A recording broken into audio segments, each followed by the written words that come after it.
น้องมะนาวโทรมาพี่น้องเลยเนาะแต่ว่าเฟซนี่เป็นเฟซน้องมะนาวบอหรือว่าเป็นเฟซน้องแอมเนาะพี่น้องนี่โทรมาบริรัมย์หนึ่งสายเนาะเมื่อวันเพิ่นมีเวียกอย่าง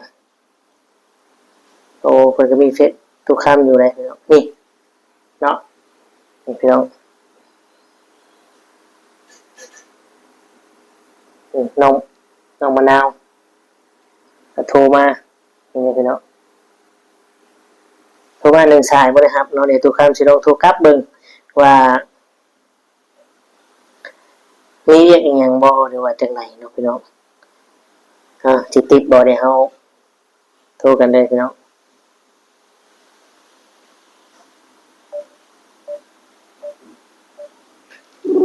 โอ้ติดเลยพี่น้องติดเลย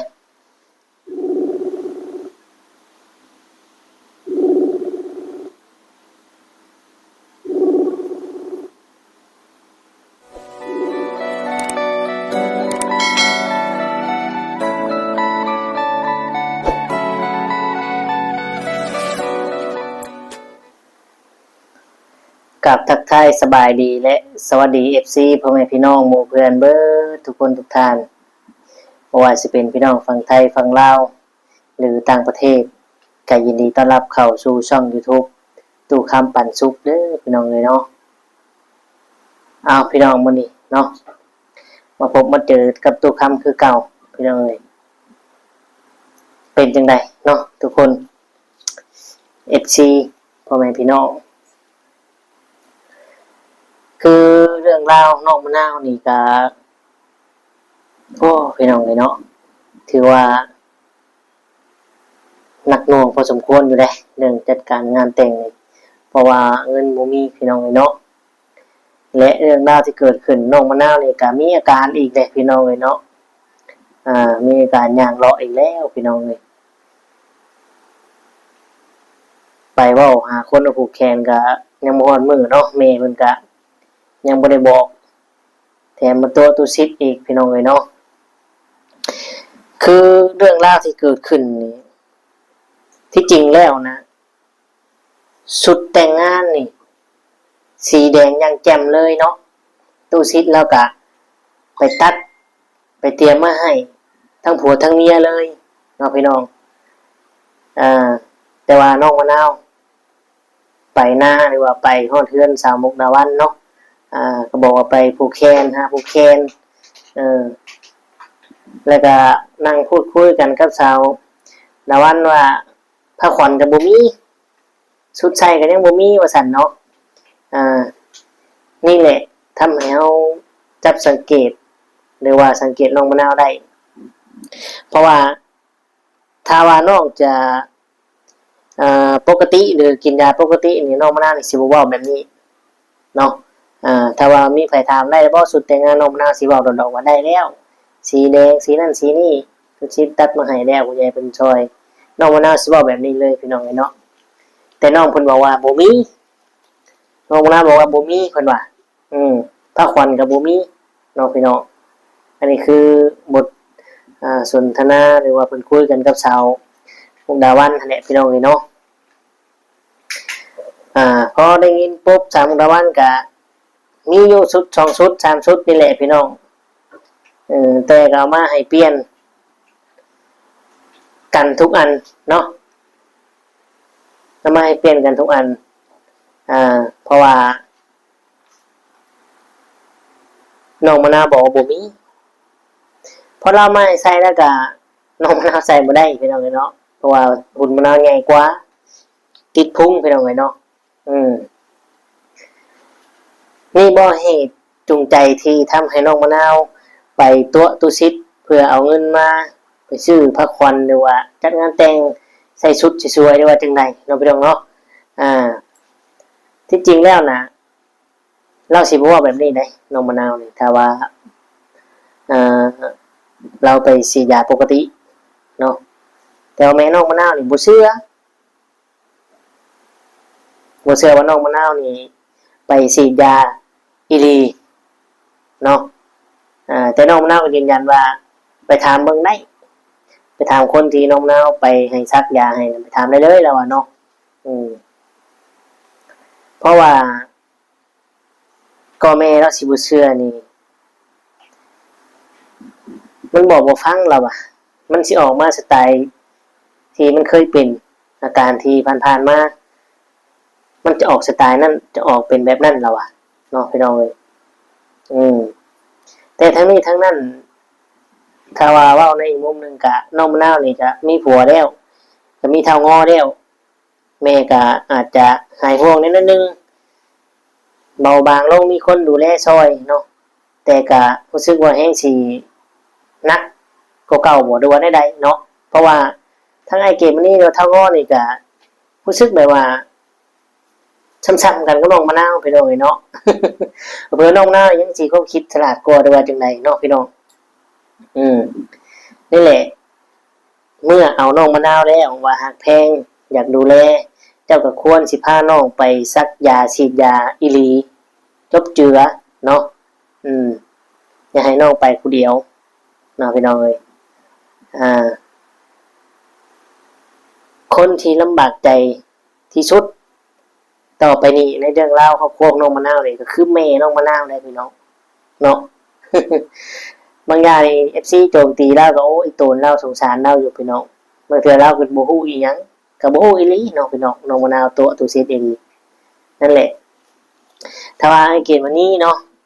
เราทำได้กับสิ่งที่เราเว้านี่จะโอเคเนาะเพราะว่าตั้งแต่ไอ้เกมวันนี้ก้าวเข้ามาในชีวิตน้องมะนาวนี่สิ่งที่ผู้ใหญ่เพิ่นอยากทดสอบหรือว่า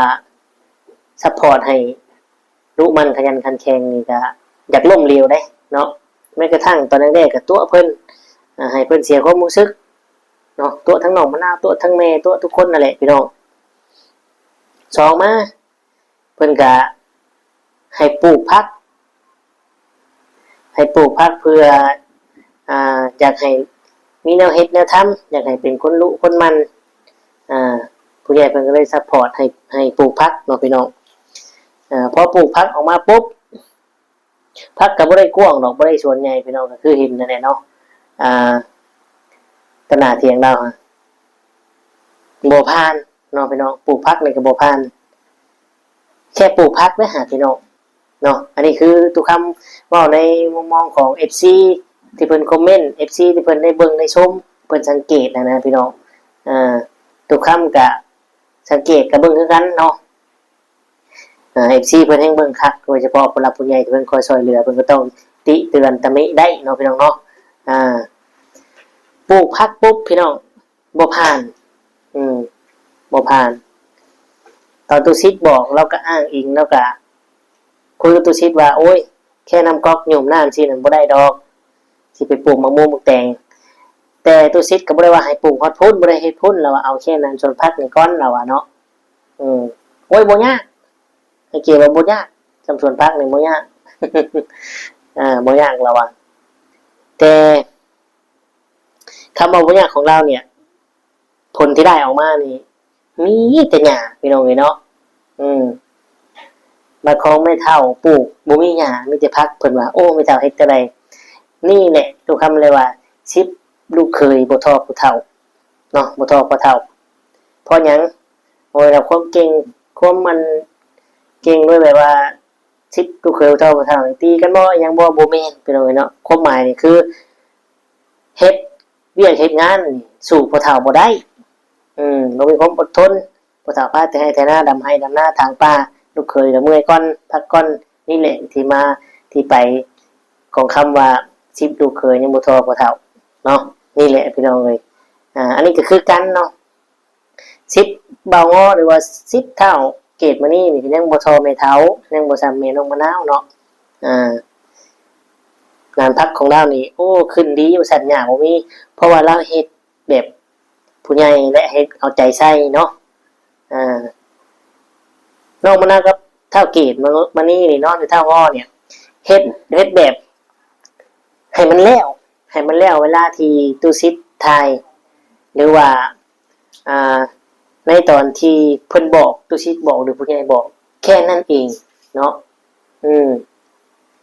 เฮ็ดสวนผักนี่เนาะมันก็บ่ได้ยากอีหยังมากมายดอกพี่น้องเอ้ยแถมมีคนซัพพอร์ตมีคนคอยช่วยเหลือจังซี่แฮงอยากเฮ็ดเนาะถ้าเป็นทุกคำได้ นะพี่น้องเลยนี่กับบุพานเนาะกรณีหนึ่งในบัดนี้ต่อมา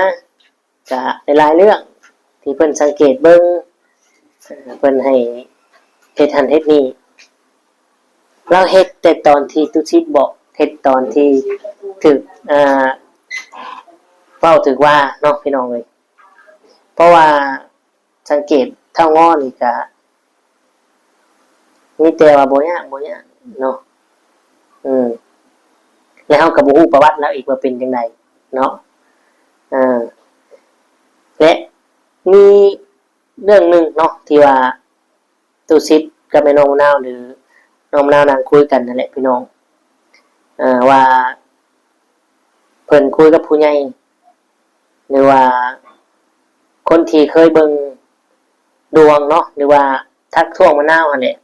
ว่าทั้งนั้นน่ะบ่มักน้องมะนาวเพราะครอบครัวยากจนหรือว่าจังไดเนาะเรื่องเพิ่นฮู้ว่าน้องมะนาวนี่มีโรคประจำตัวบ่เพราะว่าน้องมะนาวลงไปพุ่นนี่ก็2เทื่อเนาะลงไปบ้านผัวแต่วันนี้คลิปนี้พี่น้องเอ้ยเนาะล่าสุดประมาณโมง3 โมงประมาณ3 โมงนี่แหละทุกค่ำก็นอน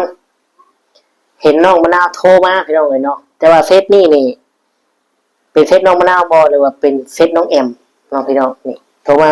บ่ได้รับ1สายเนาะบ่ว่าเพิ่นมีเวียกหยังโอ้เพิ่นก็มีเฟซทุกค่ำอยู่เลยพี่น้องนี่เนาะนี่พี่น้องน้องมะนาวก็โทรมานี่พี่น้องโทรมา1สายบ่ได้รับเนาะเดี๋ยวทุกค่ำสิลองโทรกลับเบิ่งว่า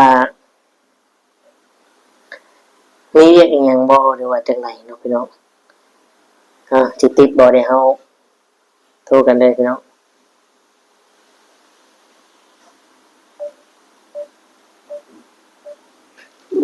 โอ้ติดเลยพี่น้องติดเลย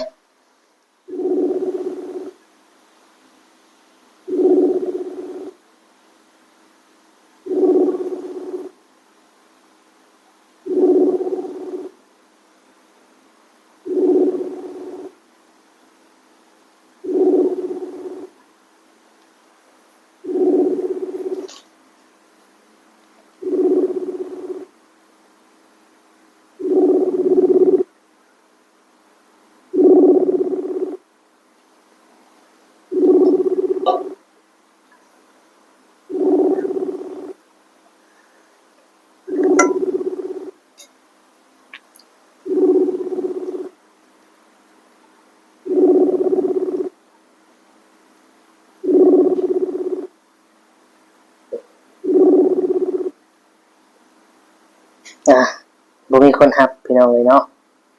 อย่าจักน้อยอันจะโทรอีกโทรจัก2 ครั้งเนาะถ้าว่าบ่รับเฮาก็โอเคอย่า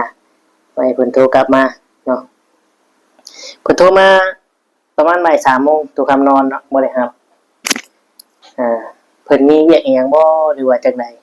หรือว่าเฟซนี่เป็นเฟซน้องแอมบ่หรือว่าเฟซน้องมะนาวเนาะหรือว่าจังไดเพราะว่าเฟซที่เคยโทรตะกี้ก็เป็นเฟซน้องเตอแต่ว่าเฟซนี่คือว่าบ่ได้เล่นแต่โดนแล้วเนาะเฟซนี่คือว่าบ่ได้เล่นทุกคำเลยบ่ได้โทรบ่เล่นนำเนาะถ้าว่าเป็นทางน้องมะนาวนี่เราสิเอาโทรศัพท์ให้เกรดมานี่หรือว่าทางงอนเนี่ยโทรมาก็ได้เนาะเพราะว่าเป็นเพื่อนกันอยู่กับเฟซของทางงอเพิ่นนี่เนาะแต่ว่าเฟซตัวนี้ตอนนั้นคือว่าน้องแอมใช้เนาะเพิ่นเนาะเอามีแต่ว่าจังว่าอย่างโทรไหมเนาะว่าเพิ่นมีเวียกอีหยังกับตุกคำบ่หรือว่าจังไดเนาะมีแต่ว่าคือเว้าหั่นแหละพี่น้องเอ้ยทุกคนก็เป็นห่วงเนาะเป็นห่วงน้องมะนาวแล้วก็ทั้งคิดหลายอย่างเรื่องการจัดงานแต่งนี่ก็ได้เนาะไม่ว่าสิเป็นเงินบ่มีแน่ผัวแน่จังซี่โอ้หลายสิ่งหลายอย่างก็ทำให้สมองเนี่ยมันรับบ่ได้หรือว่าจังใดเนาะทำให้อาการที่ป่วยอยู่นี่กำเริบเพราะว่าตานี่ก็ ควงได้พี่น้องตาเราควงเดือดใจเดือดกลัวหน้านี่แก้วนี่สีฟ้าสีดำเขียวขึ้นเนาะดำขึ้นเขียวขึ้นนี่แหละคิดว่าเราบ่ปกติอาการเรากำเริบนี่แหละพี่น้องเนาะที่ทุกคนคิดกันอยู่นะเนาะแต่จังไดก็สร้างกะยาเนาะก็จะมีคนช่วยเหลือหรือผู้ใหญ่หรือทั้งทุกชิดไผก็ได้แต่ก็คอยซัพพอร์ตคอยช่วยเหลืออยู่คอยเตือนสติอยู่พี่น้องเนาะเอาเดี๋ยวทุกคำจะได้ขอโทรอีกสัก1 สายเดี๋ยวเขาก็จะจบคลิปกันถ้าเพิ่นบ่รับเนาะพี่น้องเนาะ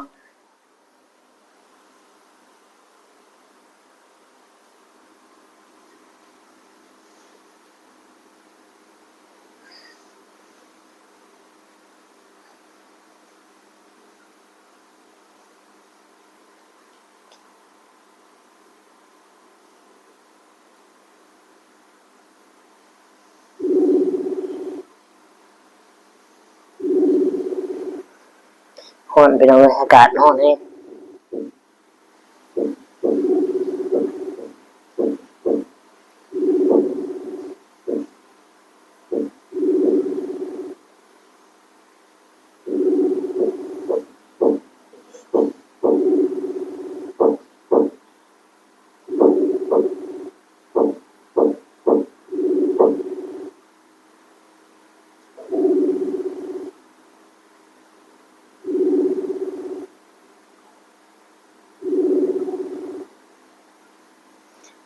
โอเค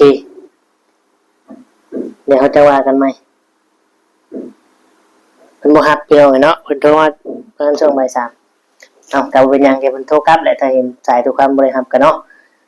ก็ประมาณนี้พี่น้องขอขอบคุณหลายๆ FC ที่เข้ามาเบิ่งมาชมกดไลค์กดแชร์ให้กดติดตามและที่สำคัญเนาะบ่กดข้ามโฆษณาให้ทุกคำขอบคุณหลายๆเด้อพี่น้องเอ้ยเนาะอ่าท้ายนี้สุดนี้ก็คือสิได้ขอตัวอำลาพระจากพ่อแม่พี่น้องไปก็คือสิได้กล่าวคำว่าสบายดีและสวัสดีครับ